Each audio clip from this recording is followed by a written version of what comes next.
You ever read a sentence that just stops you? One that paints such a clear picture in your head, you feel like you're actually there? It feels like magic, but it's not. It's a craft. Today, we're going to see how a whole universe of storytelling can be packed into just one perfectly built sentence. All right, here it is. This is the sentence we're going to tear apart today. Just take a second and let that image form in your mind. You can see it, can't you? The whole vibe, the location, the person, it's all right there. So that's the big question, right? How on earth does this one little sentence do so much work? Well, that's what we're here for. We're going to deconstruct it, piece by piece, to see how this tiny story is built. First things first, every story has to happen somewhere. Let's dig into how this sentence builds an entire world in literally the blink of an eye. It starts with just two words, Hoover Dam. But think about what those two words are doing. This isn't just a name, it's a mental shortcut. It's like a zip file of information. The writer doesn't need to waste time describing scale or history. These two words do all that heavy lifting for us. The second you read Hoover Dam, your brain just fills in the blanks. You're already picturing something massive, this incredible feat of engineering plopped down in the middle of a desert. You get this whole backdrop loaded with ideas of history, ambition, and this epic clash of man versus nature. All that from just a name. But see, a great description doesn't just drop you in a location, it tells you where to look.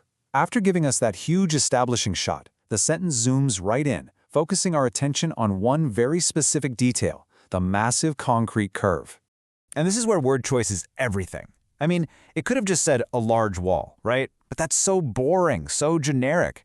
Massive concrete curve is something you can almost feel. You get the scale from massive, the texture from concrete, and this beautiful sweeping shape from curve. It's just so much more alive.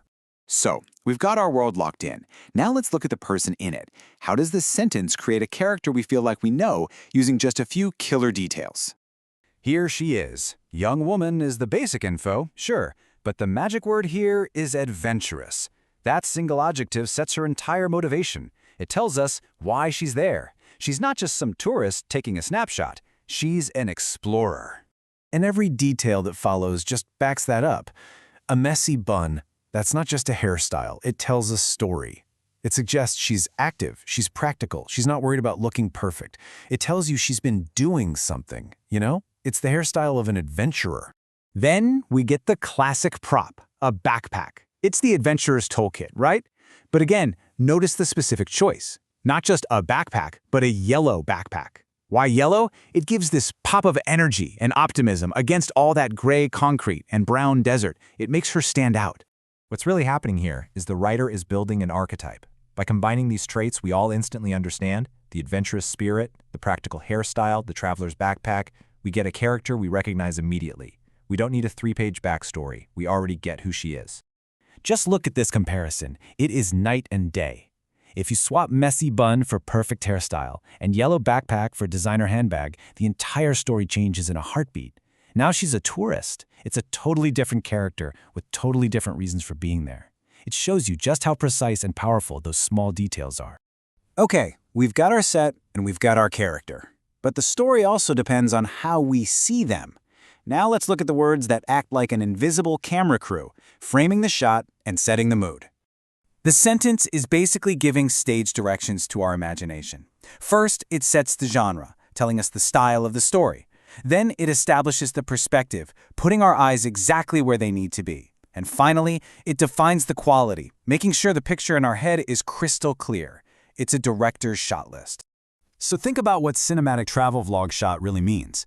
It immediately tells you this is modern, it's personal. It's not some distant, epic Hollywood shot. No, this feels authentic, it feels relatable, something you'd see on YouTube from a creator you love. It's aspirational, it makes you want to be there. And this is where the drama comes in. Looking over the edge. These 4 words are just packed with tension, a little hint of danger, and a whole lot of awe. She's not just standing there, she's actively engaging with the sheer scale of the place. It feels brave. And finally, the technical specs. 4K photorealistic. This is basically a promise to you, the reader. It's saying this isn't some blurry, abstract idea. This image is sharp. It's immersive. It's so high def that you should feel like you could step right into the scene.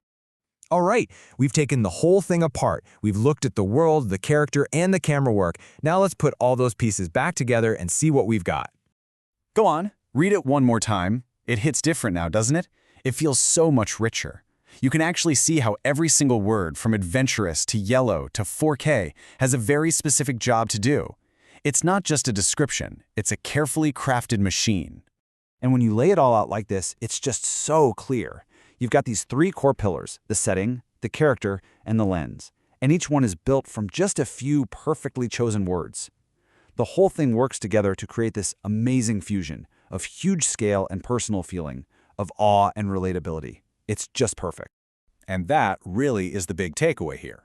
This sentence isn't just a random string of words that sound nice. It is an act of incredible precision. In truly powerful writing, there is zero fluff. There are no wasted words. Every single one is there for a reason, doing its job. So the next time you sit down to write anything, could be an email, a story, even just a text, think about this. Think about the job you're giving each word. Because when you choose them carefully, you don't just write a sentence, you build a world.